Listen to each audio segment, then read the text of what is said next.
POV, you are the leader of Russia. At the time you first came to power, Russia was starting to democratize, but you've steadfastly stood in the way of reforms. You've violently crushed protests against you, and by now all your opponents at home are either dead or in prison. Your power over Russia is unquestioned. At this point though, you're struggling. Your dreams of expanding the vast Russian Empire, mostly to distract the populace from Russia's declining economic conditions, have made you a lot of enemies, and now you've stumbled into war. Your opponent is seen as a minor player on the world stage, a long way from being the superpower that Russia is. And in the early days of the war, there were a lot of expectations that Russia could be over and done with the whole thing before long. But that sure isn't shaping up to be the case. Every weapon in the Russian arsenal and every last man in the Russian military are forced into battle, and yet the other side keeps fighting, with unexpected aid from the world's dominant superpower of the time. Your enemy takes more Russian territory every day, and as your armies sustain huge losses, it becomes increasingly clear that Russia is losing.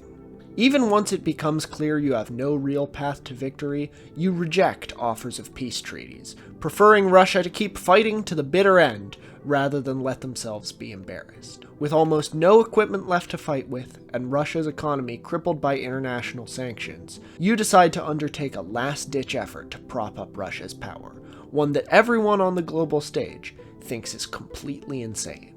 The year is 1904, you are Tsar Nicholas II, and your opponent is Japan. The Russo-Japanese War was a turning point in world history that I don't think gets talked about enough.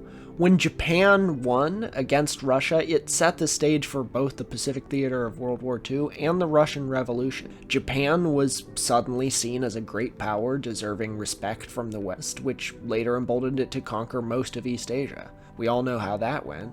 At the same time, Russians felt humiliated, and the opposition to the Tsar became better organized. The first attempt at a bona fide revolution in Russia happened while the war was still going on. The entire 20th century would have been unimaginably different if Russia had beaten Japan. One way the Russo-Japanese War doesn't compare too well to the present Ukrainian war is that it wasn't clearly one side's fault. It wasn't a brazen invasion of Japan on Russia's part. Russia and Japan were each fighting for their colonial interests in what's now northern China. Both of them wanted access to the strategic port city of Dalian, China, called Ryojun by the Japanese and Port Arthur by the Russians. Dalian was under Russian control at the start of the war, and it was the Japanese who fired the first shots, taking the Russians by surprise in February 1904. Many in the West, and some in Japan, saw the attack as a blunder. Among the crowned heads of Europe, there was a notion that the Japanese were racially inferior and couldn't possibly hold their own against a white nation, and even people who were more rational about the whole thing saw Russia as the clear favorite. For a lot of reasons, though, they weren't. For one thing, the fighting happened way closer to Japan than it did to most of Russia. Getting troops out to China was a huge logistical challenge for Russia, whereas Japan could just put some conscripts in a boat. Russia was too cocky about its chances, too. Everybody in the Russian aristocracy was certain that Japan just couldn't possibly win, and there was no use in making detailed plans. And if that wasn't enough, Japan was going through an intensely nationalistic period, where both the elites and the public were obsessed with the idea of rivaling Western powers and building a colonial empire. Russia, meanwhile, was on the brink of revolution. The average Russian hated the Tsar, and would rather have died fighting him than fighting for him. There were mass desertions and mutinies in the Russian forces. Before 1904 was over, nearly every ship in the Russian Navy's Pacific Fleet had been destroyed. The Japanese mines at sea, among other things, had been too successful, and Britain, which was afraid of an expansion of Russian power, had been giving the Japanese intelligence help. Russia's allies were pressing Tsar Nicholas to accept a peace treaty, but he was convinced victory was right around the corner. Possibly because his aides had been feeding him creatively edited information. He announced a plan to turn the tide of the war in Russia's favor, headed up by the decorated Rear Admiral Zinovy Rozhestvensky. Russia, being a large country with coastlines on multiple fronts, effectively had 3 separate navies. They still do. There's the Pacific Fleet, based in Russia's Far East for defending Russia's interests in East Asia. This was the one that had been almost entirely wiped out by the Japanese. There's the Black Sea Fleet, defending Russia's southeast. This is the one that's fighting in the Ukrainian war right now. In 1905, the Black Sea Fleet couldn't join the war against Japan because shipping them out to the Pacific would require them to sail through the Bosphorus Strait in Ottoman Turkey. And at the time, Turkey was no friend of Russia. That left Rojestvensky to activate the Third Fleet, the one the furthest away from the scene of the action, Russia's Baltic Fleet. The Baltic Sea is a long, snaky inlet of the Atlantic between Scandinavia and the rest of Europe, with St. Petersburg, which was then the capital of Russia, at its far end. Sailing the Baltic Fleet all the way from St. Petersburg to eastern Russia would require a journey longer than the circumference of the Earth. They'd have to navigate in a lumpy sea shape around continental Europe, going through the English Channel and the Straits of Gibraltar, then to the Suez Canal. Wait, no, not the Suez Canal. Like so many things in those days, that was under the control of the British, and the British were on Japan's side. Rojestvensky decided that he could get away with sending a few important ships via the Suez, but he wasn't going to risk the Brits cutting off the entire 38-ship fleet's access to the canal. So he added another 10,000 miles to the planned route. Now they were going to go around Africa, stopping to refuel in Madagascar, crossing the vast Indian Ocean, squeezing through the Straits of Malacca past Singapore, and finally going up between Taiwan and the Philippines to join up with the remaining Russian forces in the Pacific. If there were any Russian forces left in the Pacific by that point. It sounded crazy, but it was about to get a lot crazier. I'm your host, Tor Parsons. This is my co-host, Jollibee the Durian, and welcome to Tor's Cabinet of Curiosities.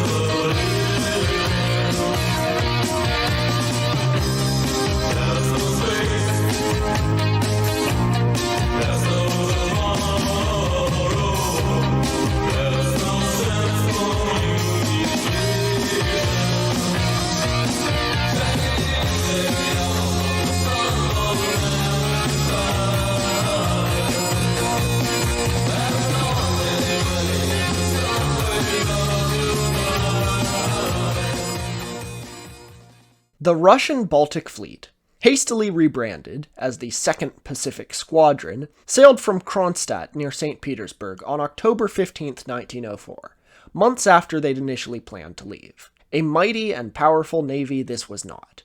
The ships of the Baltic Fleet were the dregs of the Russian forces. Some of the ships had been obtained second-hand, which is a pretty remarkable thing for the navy of a major military power, and had started their lives as cargo ships, or even as yachts for the Russian royals that now had guns clumsily welded on.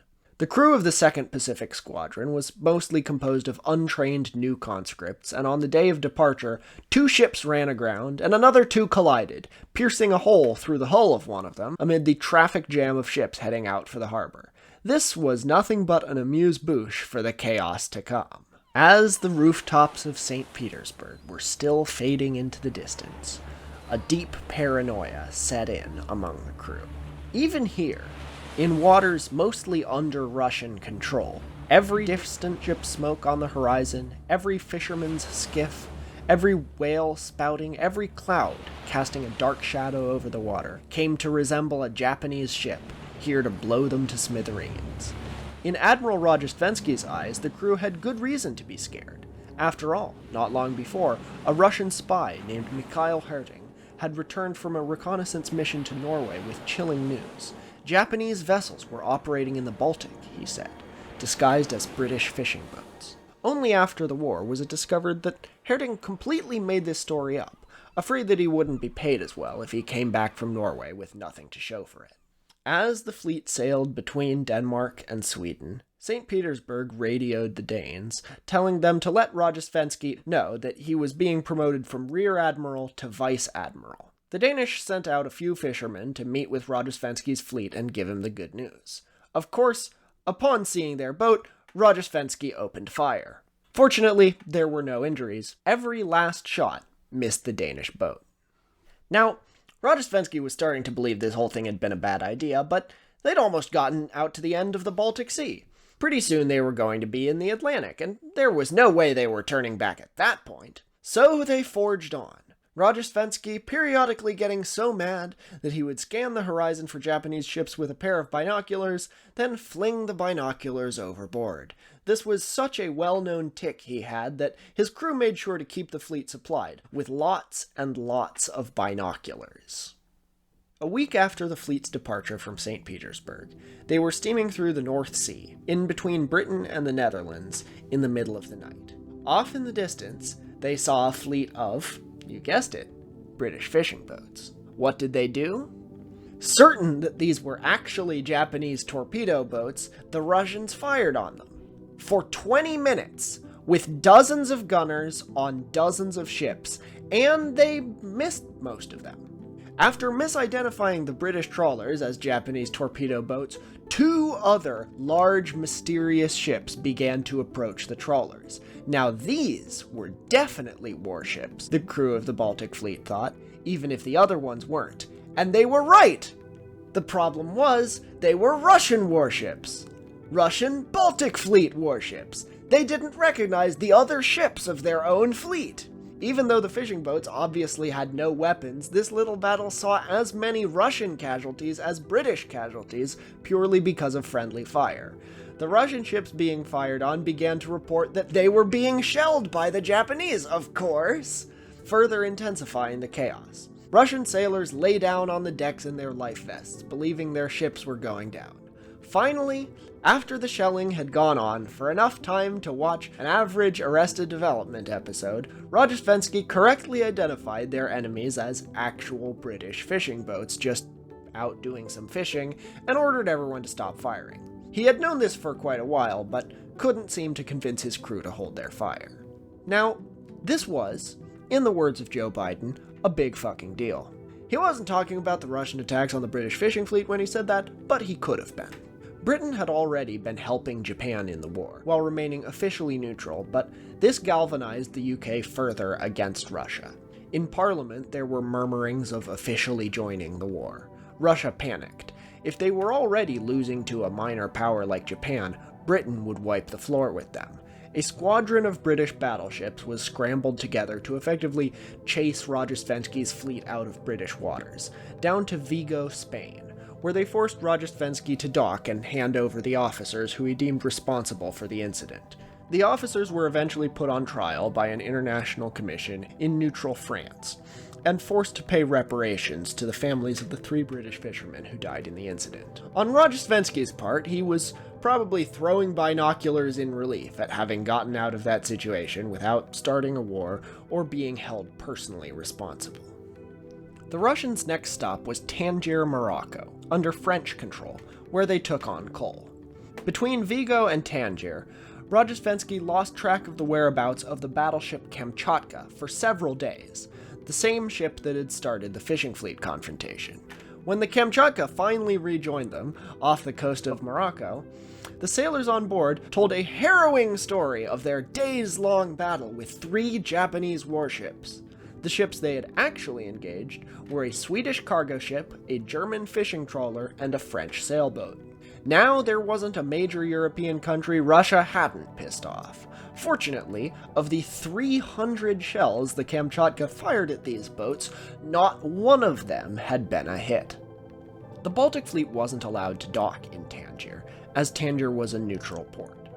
If France had allowed them to dock and take on coal, it would have been seen as an act of support for Russia, and the French really didn't want to go there.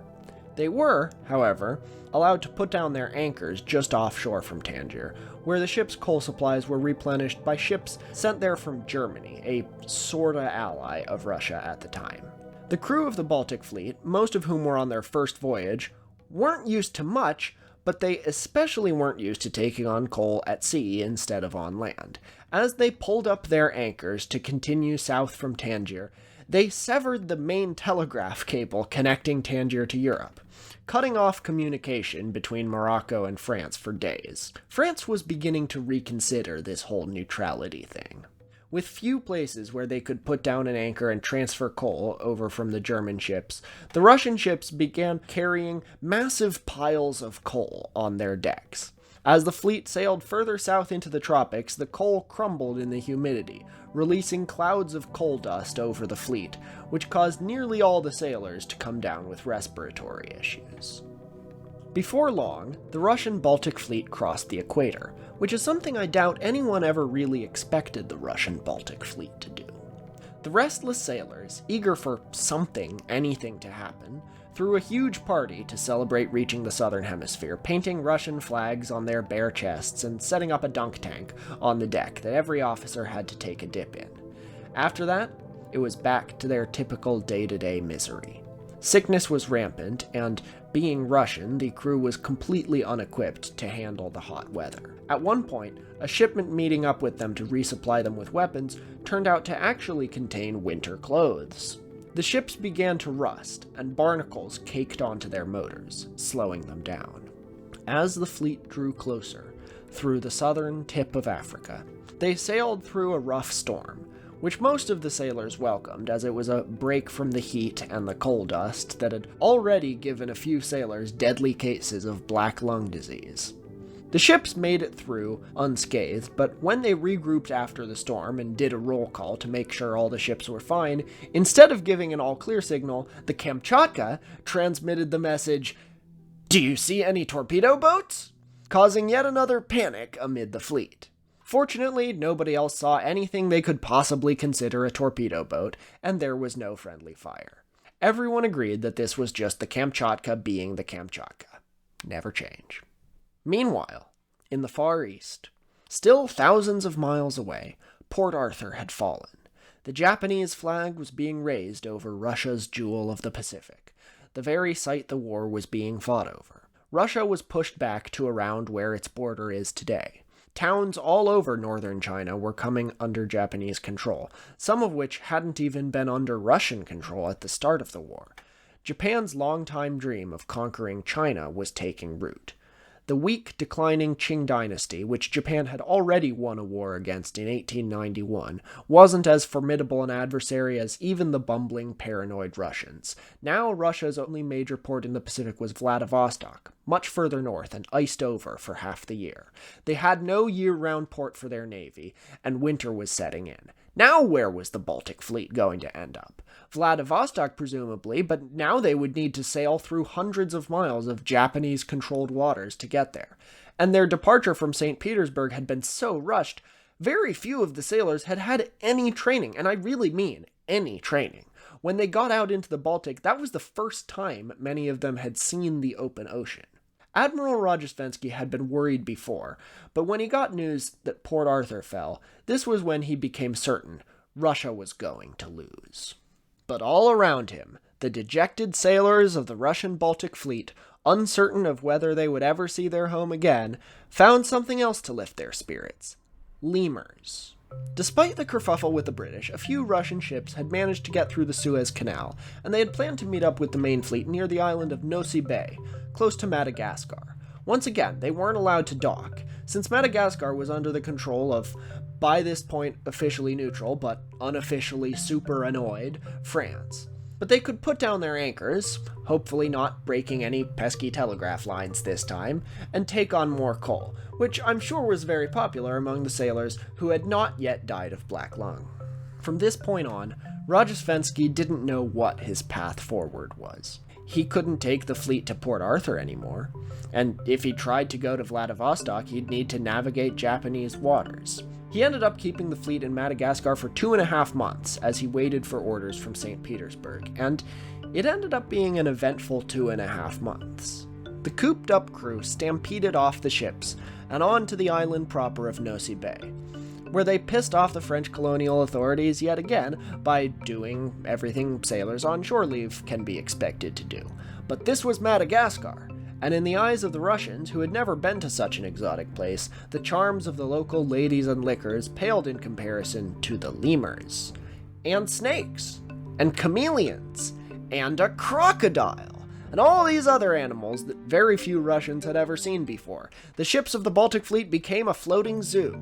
Some of the crews welcomed the introduction of snakes to the boat's ecosystem because they helped with the ever-worsening rat problem on board, until one of the snakes wound itself around a gun on one of the ships, impeding the ship's ability to aim, and bit the hand of the officer trying to remove it. It was poisonous, and the hand had to be amputated. Most of the snakes were hunted down and killed after that. The dozens of chameleons that were brought on as pets were next on the hit list, but they had already scurried off to far corners of the ships and were understandably rather difficult to find. There were probably still a few chameleons on board each ship when they all eventually met a watery grave. And yes, that's a spoiler for how this story will end, but let's be real, given how this episode has been going so far. Did you expect this ragtag band of Tsarists to get to Vladivostok in one piece? After the fishing fleet incident, did you even expect them to get this far? Snakes, crocs, and chameleons weren't the only animals who had joined the crew of the Baltic Fleet in Nosy Bay. A few brown-nosing sailors presented Admiral Rojestvensky with a gift of a parrot, who soon picked up his extensive vocabulary of Russian curse words. Whether it also learned to throw binoculars is lost to history. And, as the old saying goes, being in Madagascar without catching a lemur and taking it into war with you is like being in Pisa and not taking one of those hackneyed forced perspective photos where you look like you're pushing the Leaning Tower back into place. Nearly every sailor brought a lemur or two into their cabin. Lemurs are smart, dexterous little fuckers, and pretty soon things were going missing all over the ship, including the sailors' special cigarettes. Because, oh yeah, that was another thing they acquired on shore in Nosy Bay. Crates and crates of opium-laced cigarettes. Given the conditions, I mean, can you blame them? But from Rojestvensky's perspective, this one weird trick his sailors had discovered to boost morale was not it. His crew was useless enough already. Worse still, news came over the wire of another massive Russian defeat. Russian forces, retreating across northern China, had been set upon by 270,000 Japanese troops outside the city of Mukden, now known as Shenyang. Japan had gotten impatient and now wanted to destroy the Russian army, not just force them off their land. By the sheer number of troops, it was the largest battle ever fought by that point. Today, only a few engagements of World Wars I and II and the Chinese Civil War have surpassed it, and it was a resounding victory for the Japanese. The Russian army had no realistic chance of holding on to any territory in China anymore. Russia had fallen for the oldest trick in the book: never get involved in a land war in Asia. Only their naval power was left, and their naval power was hanging out in Madagascar, getting addicted to narcotics. Rojestvensky considered giving the whole voyage the same treatment he regularly gave his binoculars. If he had turned the fleet around and chugged right back to the Baltic, and Russia had run up the white flag right around then, the Tsar could have saved face. He'd still have half a navy. Russia's national humiliation would be forgotten after a few years. Other global powers would see them as having done the difficult thing by making the right choice. But no. Rojestvensky telegraphed St. Petersburg, announcing that he was resigning from the navy. The Tsar rejected it, and ordered him to forge on. Russia's greatest weakness was not the hubris of the Tsar, nor the sheer head-empty unpreparedness of their troops. It was the sunk cost fallacy. They'd gotten their Baltic fleet all the way down to Madagascar, about as far from the Baltic as you can possibly get. They were going to finish the journey, goddammit, even if it meant that their costs would end up being sunk in a much more literal way. So, finally, the Russian Baltic Fleet gathered up their straggling crew and made preparations to leave Nosy Bay. The departure process was messy. The sailors had been enjoying themselves for the first time in months. A few threatened to mutiny if they left. A few more literally went insane. An officer paraded up and down the deck of one of the ships dressed in an Orthodox priest's robe, asking his crewmates if they feared death. The worst of the bunch were rounded up and sent back to Russia on a ship called the Malay. As soon as the Malay left Nosy Bay, predictably, it was taken over by mutineers. Order was eventually restored, and the mutineers were permanently marooned on Nosy Bay, which was what they had wanted in the first place, so crime really does pay. Rojesvenski figured it was high time to get his crew into shape. Remember, they hadn't had a single day of training before leaving St. Petersburg. Maybe this was for the better, because they'd been doing everything short of misidentifying seagulls as Japanese torpedo boats, and if they'd had better aim, there would have been a lot more international incidents. But now, the fleet was on the last leg of its journey. Pretty soon, they really would be at risk of running into Japanese torpedo boats, and they had to be ready. Rojesvenski got one of the working ships to tow a derelict member of the fleet, which they would be leaving behind in Madagascar, behind it on a chain, for the sailors to do target practice on. They scored one single hit. It was on the ship doing the towing. Sickness continued taking sailors. Now, in addition to respiratory diseases, there were STIs added to the mix, as well as food poisoning after the freezer on one of the ships containing most of the troops' meat failed in the heat. The rotten meat was thrown overboard, attracting, of course, an entourage of sharks. Rojesvenski's chief of staff became paralyzed following a brain hemorrhage. A huge funeral was held for the sailors they lost along the way, during which someone had the not-so-bright idea of tasking the Kamchatka with firing a salute. They didn't know that they were supposed to load the guns with blanks, and they struck another ship called the Aurora, one of the same ships that had been fired on during the fishing fleet incident. Rojesvenski ordered the ships to do another training exercise before leaving Nosy Bay. 7 battleships were supposed to sail in formation, then each fire a torpedo. They couldn't even sail straight, forming a sort of anarchic mess in the water and then firing torpedoes at each other. The crew of the Kamchatka announced that they had been struck and were sinking, at which celebration broke out on the other ships upon hearing the news. The long-suffering engineer for the fleet, Yevgeny Politovsky, went down to the Kamchatka's engine room to see what the matter was. Much to everyone's disappointment, a single steam pipe was leaking. The Kamchatka was in no danger of sinking. On March 16, 1905, after 2.5 months of chaos in Madagascar, and 2.5 months of chaos before that on the high seas, the Russian Baltic Fleet steamed away from Nosy Bay and set off across the Indian Ocean. Now they were in open ocean, thousands of miles from any land. There was no turning back. Boredom was pushed away by organizing rat hunts. Every now and then, chameleons kept turning up. Rojesvenski's journals reported that the man jumped to his death from one of the ships at one point, and the way Rojesvenski casually tosses that off implies that it wasn't an uncommon occurrence at this stage in the journey. The question from that one deranged officer back in Nosy Bay stuck in the mind of every sailor. Did they fear death? There wasn't much of a chance that anything else was awaiting the Baltic Fleet once they reached their destination. For all intents and purposes, Russia had already lost to Japan, and now they were sending their remaining ships in their navy and thousands of troops to be needlessly destroyed.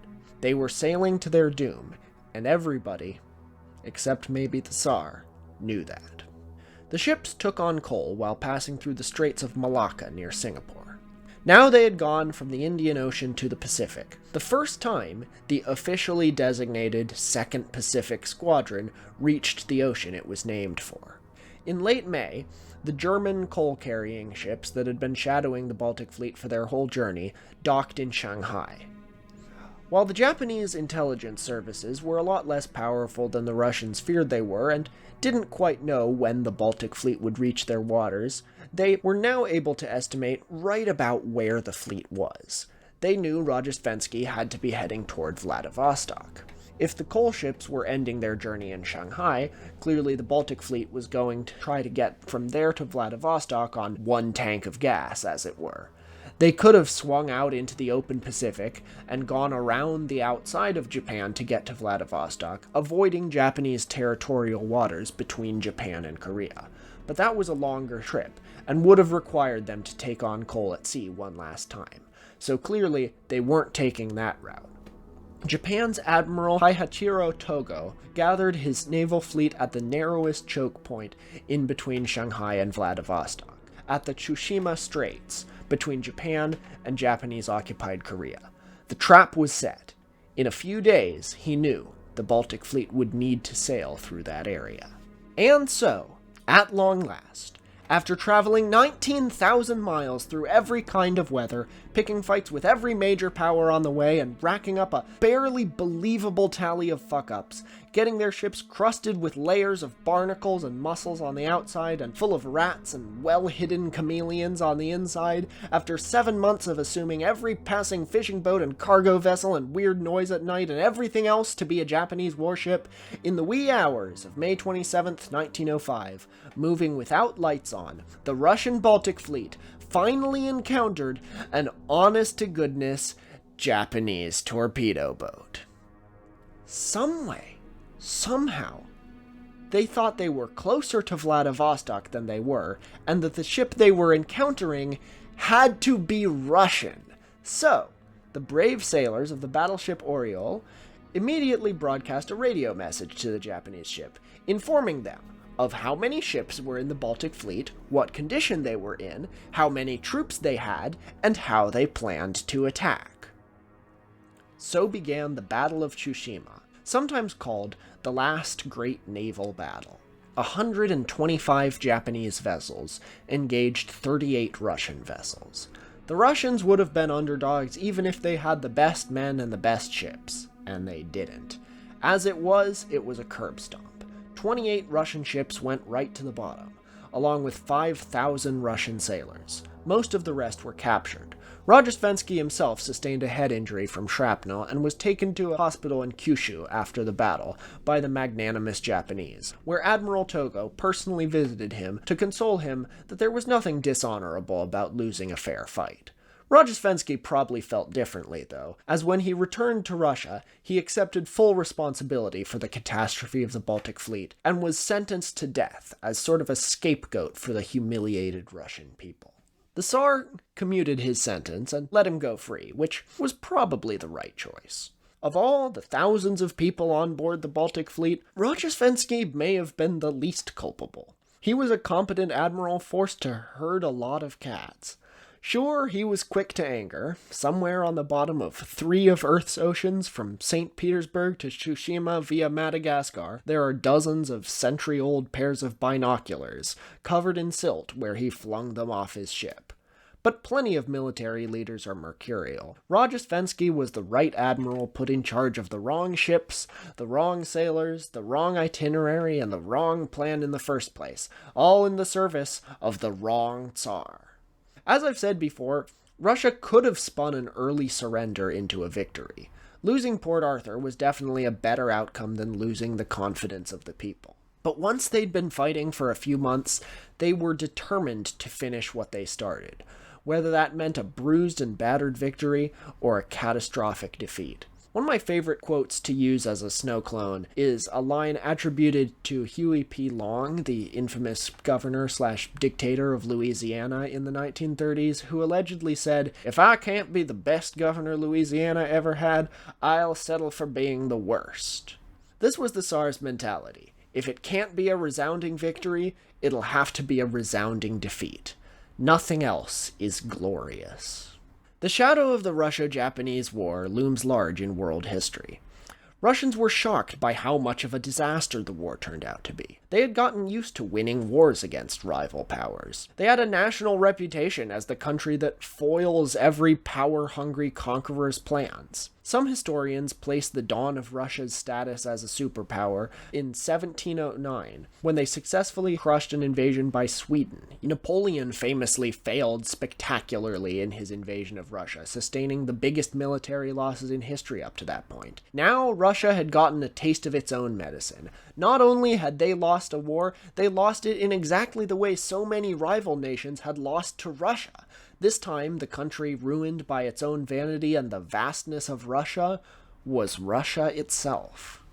While the war was still underway, and Rojestvensky and co. were sailing across the Indian Ocean, revolutionary unrest had broken out across Russia. The Tsar introduced a few minor democratic reforms, but it was seen as too little too late. 12 years later, with the Russian economy still in shambles from the war, and Russian pride still bruised, the second real attempt at a revolution succeeded, establishing the Soviet Union as we know it today. God only knows what would have happened in world history if the Tsarist government had managed to hold on to popularity by ending the war early. And Japan began to gain respect as a great power.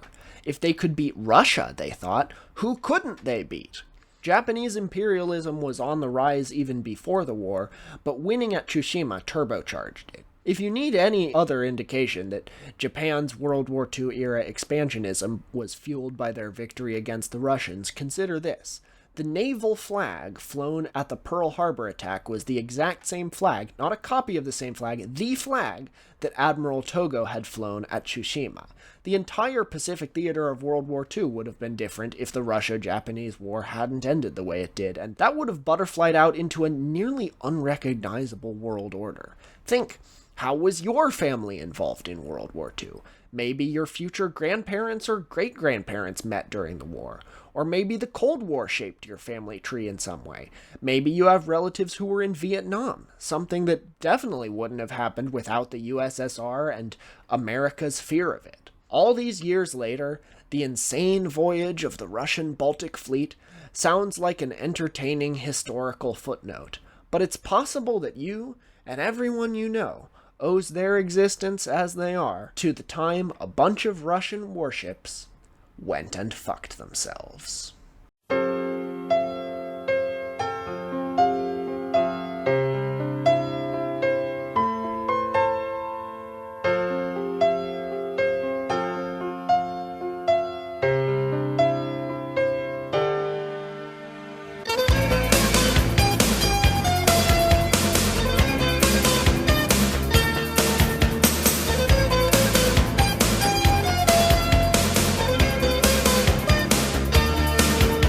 Believe in something right, but you do something wrong. A loaded question will break your bones. What puts you on your knees?